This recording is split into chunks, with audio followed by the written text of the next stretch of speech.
welcome to another episode of Reloader 2001. Today I'm going to go over just a quick safety warning for people that have a 300 blackout or thinking about getting a 300 blackout. And just the one little simple thing that I do to help make your range day a little bit safer. Because you can see with 300 blackout and 223, they're actually very similar. And what happens when you accidentally put a 300 blackout into a 223 rifle, trying to shove a 30 caliber bullet through a 22 caliber hole does not usually fare out so well. Usually it's definitely the death of your rifle, and definitely injury to yourself, or even worse. And the one way I fix that problem is actually rubber bands.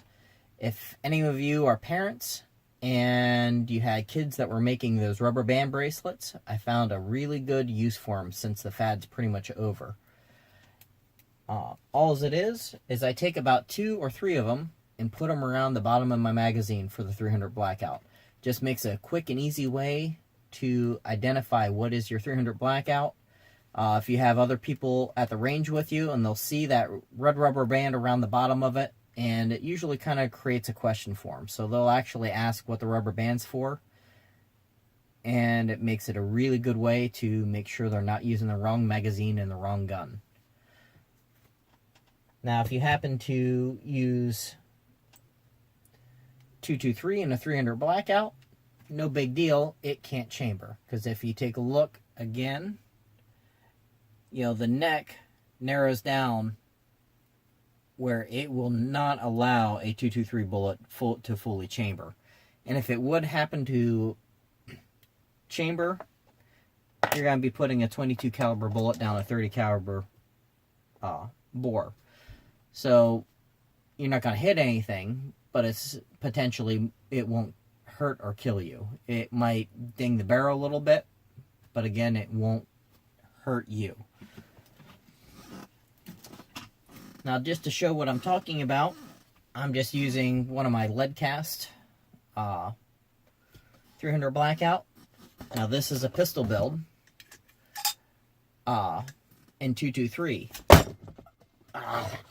And I have to recite that now. Now, I did take the firing pin out of the bolt, so that way there is no chance of this going off. But just to give you an idea, if you put that in, release your bolt. Now, this one didn't quite go into battery, which that is the best thing that you want to happen, because this, apparently my crimp was good enough that it didn't allow the bullet to push back into the case. But if the bullet does push back in the case and you pull that trigger, again, it's going to be a really bad day. And just to make that a little bit safer, a little rubber band can save you a lot of headaches, your rifle, and possibly you. Again, this is just a little quick video of how a rubber band can actually save your life.